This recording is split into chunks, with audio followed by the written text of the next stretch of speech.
welcome back to Philip Brothers.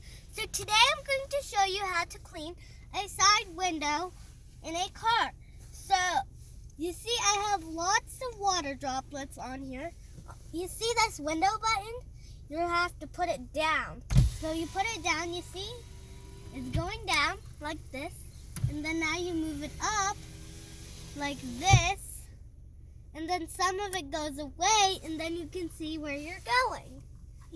There it is. Now I'm going to show you Peter and Paul's. Can I put that?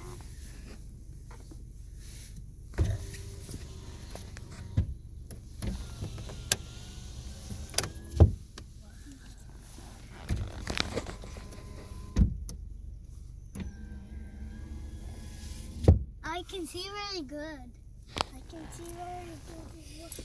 So that is how you clean the side windows super easily. So we hope you guys enjoyed this video. Please subscribe, like, and comment how you think about this video.